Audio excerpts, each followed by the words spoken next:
Hi everyone, मेरा नाम है lavish Mehta and I am a radio control hobbyist और पिछले 5 साल से मैं रेडियो कंट्रोल हॉबी में हूँ। आज का इस वीडियो जो है वो हमारे ड्रोन इन्फॉर्मेशन वीडियो का सेकंड पार्ट है। यानी कि इससे पिछले वीडियो में मैंने आपको बताया था कि अगर आप घर पर किसी इस तरह के छोटे मोटे ड्रोन्स बनाना चाहते हैं तो उस पर आप कौन सा सर्किट यूज़ कर सकते हो। और बेसिकली मैंने आपको यही बताया था कि अगर छोटे साइज़ के यानी ब्रश्ड ड्रोन्स बनाने हैं आपको तो आपके पास ज़्यादा ऑप्शंस तो नहीं है। सिर्फ 2 ही तरह के फ्लाइट कंट्रोलर्स ब्रश्ड ड्रोन्स के लिए आपके पास अवेलेबल होंगे, जिसमें से एक होगा सिर्फ फ्लाइट कंट्रोलर।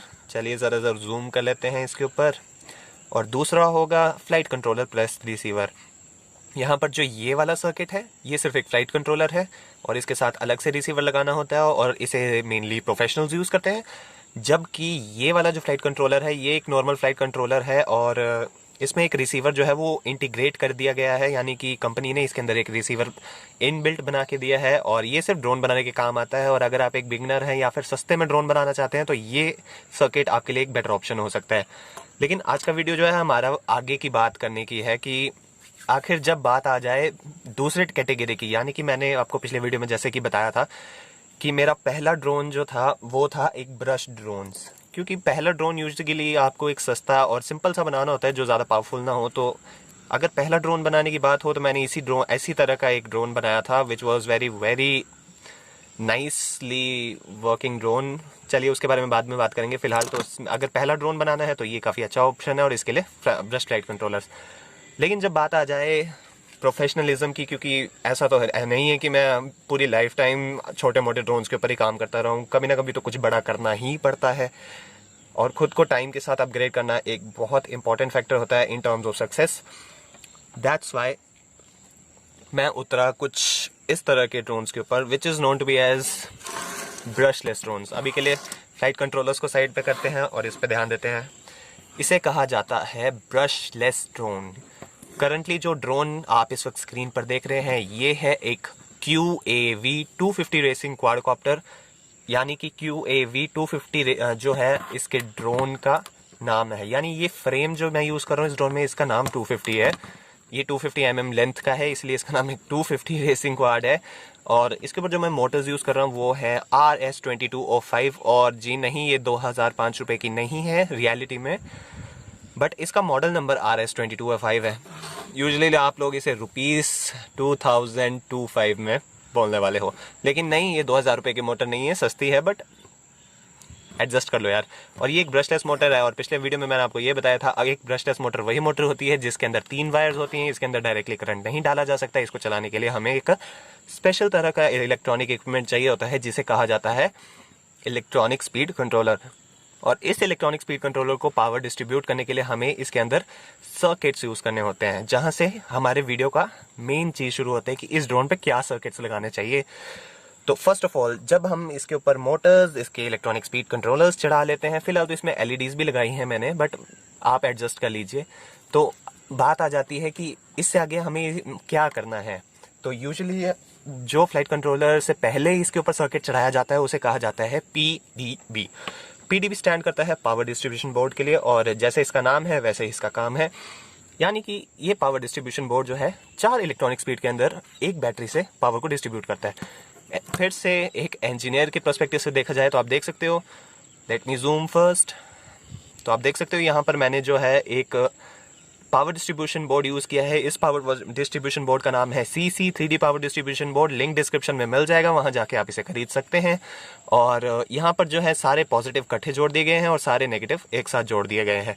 तो देख सकते हो ये एक पैरेलल कनेक्शन है। अगर आप बहुत ही ध्यान से इसको नोटिस करें तो इस पावर डिस्ट्रीब्यूशन बोर्ड यूज़ करने का मतलब यही है कि ये सिर्फ पावर को डिस्ट्रीब्यूट नहीं कर रहा है बट ये हमारे लिए पावर जनरेट भी कर रहा है। व्हाट आई मीन टू से कि इसके अंदर जब हम बैटरी से पावर डालेंगे तो ना ही सिर्फ हमारी बैटरी से पावर जो है वो सिर्फ मोटर्स के इलेक्ट्रॉनिक स्पीड कंट्रोलर्स में जाएगी, बट हमारे फ्लाइट कंट्रोलर के लिए भी एक पावर चाहिए हमें। और मैं सीरियसली बता दूं ये ड्रोन जो है वो 7.4 वोल्ट से लेकर 14.8 वोल्ट की लिथियम पॉलीमर बैटरीज को सपोर्ट करता है। तो 14.8 वोल्ट जो है इतने से फ्लाइट कंट्रोलर को चलाने के लिए इतना ज़्यादा है कि अगर हमने इस पे यूजुअली 5 वोल्ट से ऊपर का करंट डाल दिया तो ये फ्लाइट कंट्रोलर ख़राब हो जाएगा, ये काम नहीं करेगा। तो इसीलिए हमें यहाँ पर वोल्टेज को कन्वर्ट करना होता है, और वोल्टेज को कन्वर्ट करने के लिए इसके अंदर एक BEC इनबिल्ट की गई है इसकी कंपनी के द्वारा, यानी कि BEC जो है उसकी फॉर्म होती है बैटरी एलिमिनेशन सर्किट।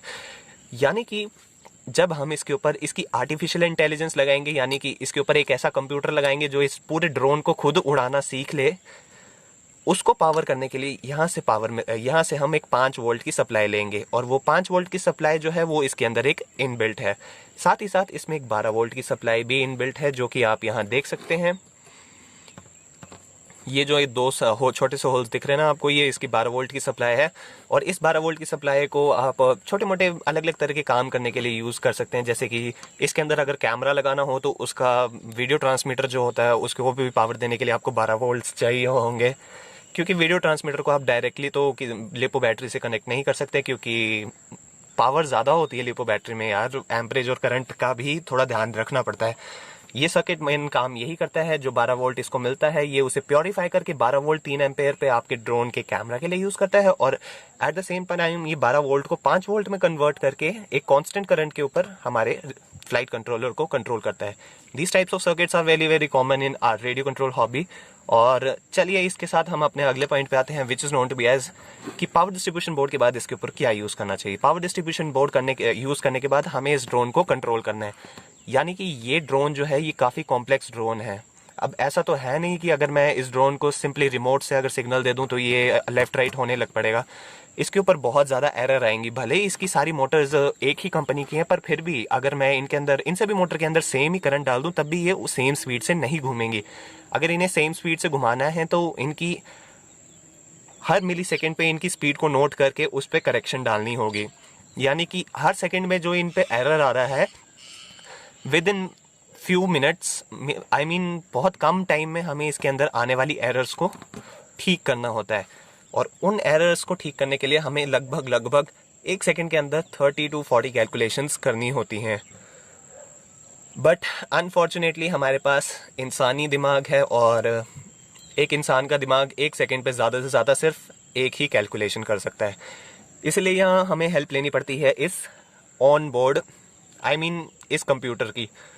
यूजुअली इसे फ्लाइट कंट्रोलर कहा जाता है, लेकिन मैं जानता हूँ आप एक बिगनर होंगे, आपको नहीं पता लगेगा, इसलिए मैं इसे एक कंप्यूटर ही कह लेता हूँ, जस्ट फॉर बेसिक नॉलेज।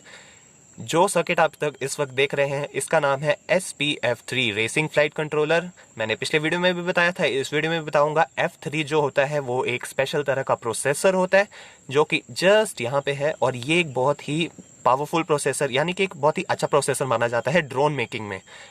और जैसा इसका नाम है अगेन वैसा ही इसका काम है।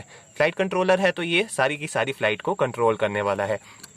इसको ड्रोन पे लगाने के बाद आप देख सकते हैं कि ये जो है एक कंप्यूटर है। अभी तक तो हमने जो नीचे सर्किट लगाया था वो तो सिर्फ इसकी पावर था, यानी ये बैटरी को मैनेज कर रहा था। एक तरह से इसे बैटरी मैनेजमेंट सिस्टम भी कह सकते हैं आप लोग। लेकिन अब जो हम लगाने वाले हैं यहाँ पे उसे कहा जा सकता है एक आर्टिफिशियल इंटेलिजेंस। यानी कि क्योंकि हम तो जानते हैं 1 सेकंड में इतनी कैलकुलेशंस तो हम 30-40 कैलकुलेशंस कर नहीं सकते कि इसकी सारी आने वाली एरर्स को करेक्ट कर सकें। इसलिए यहाँ पर हम एक कंप्यूटर का हेल्प ले रहे हैं, और वो कंप्यूटर फिट है इस सर्किट के अंदर, जिसको आप खुद कंप्यूटर अपने लैपटॉप या PC के साथ जोड़कर प्रोग्राम कर सकते हो। क्योंकि आप जान सकते हो यहाँ पे एक माइक्रो USB पोर्ट है जिससे आप इसे अपने किसी भी डिवाइस से कनेक्ट कर सकते हो। और फिर अलग अलग तरह के कॉन्फ़िगरेटर होते हैं इन फ्लाइट कंट्रोलर्स को प्रोग्राम करने के लिए। Just for example Betaflight configurators, Cleanflight configurators. Cleanflight तो वही कॉन्फ़िगरेटर है जिसने इस सर्किट बोर्ड को बनाया है, बट अलग अलग तरह के प्रोग्राम्स हैं जिनके थ्रू आप इसको प्रोग्राम कर सकते हो और फिर इसे ड्रोन पर यूज़ कर सकते हो। लेकिन ये किसी और वीडियो का टॉपिक है, और फिलहाल मैं सिर्फ यही बताने के लिए आया हूँ कि अगर ड्रोन बनाना है तो इस सर्किट को यूज़ करना होता है। Last but not the least एक चीज़ और बताना चाहूँगा कि इस सर्किट को लगाने के बाद एक लास्ट चीज़ आपको यहाँ लगानी पड़ती है, क्योंकि ऐसा तो है नहीं कि अभी तक हमने इसके ऊपर सर्किट तो लगा दिए लेकिन आगे क्या। ये तो सिर्फ एक आर्टिफिशियल इंटेलिजेंस है, यानी कि ये तो बस मोटर्स को कंट्रोल कर लेगी, इलेक्ट्रॉनिक स्पीड कंट्रोलर्स को ये सिग्नल देगी और मोटर्स को कंट्रोल करके ड्रोन को स्टेबल फ्लाइट करेगी। लेकिन एट द सेम टाइम यार इस पर एक रिमोट कंट्रोल भी तो लगाना पड़ेगा। जी हाँ, क्योंकि मैंने आपको बताया था प्रोफेशनल ड्रोन्स के अंदर ऐसा नहीं होता कि बहुत ही ऐसा होता तो है बट बहुत ही कम होता है कि आपके फ्लाइट कंट्रोलर के साथ आपको एक इंटीग्रेटेड रिसीवर मिल जाए। ऐसा तभी होता है जब काफ़ी ज़्यादा हाई लेवल इक्विपमेंट बनाने की ट्राई की जाती है। यूजुअली तो ऐसा किया जा सकता था बट अब इंजीनियर्स ने ऐसा नहीं किया है। तो ये सिर्फ एक फ्लाइट कंट्रोलर है और इसको अब सिग्नल देना है, यानी कि अगर मैं चाहता हूँ मैं किसी पर्टिकुलर रिमोट कंट्रोल के थ्रू इस ड्रोन को चलाऊँ तो हमें इसमें एक लास्ट सर्किट की एंट्री लानी होगी, और वो सर्किट जो है वो अलग से नहीं खरीदना होता। वो सर्किट आपको आपके रेडियो कंट्रोलर के साथ मिलते हैं, and that is the receiver. The particular circuit, इस पर्टिकुलर सर्किट को जो आप देख रहे हैं इसका नाम है फ्लाई स्काई FSIA6B। ये एक 2.4 गीगाहर्ट्ज का रिसीवर है और ये यूजुअली फ्लाई स्काई के सारे की तरह के सिग्नल प्रोटोकॉल्स को फॉलो करता है। यूजली ये pulse with modulation, pulse position modulation और आई बस यानी कि एस बस जो फ्लाई स्काई ने स्पेक्ट्रम को देख के कॉपी किया था उसको सपोर्ट करता है, और उसी के बेसिस पे हम इसको कंट्रोल कर सकते हैं।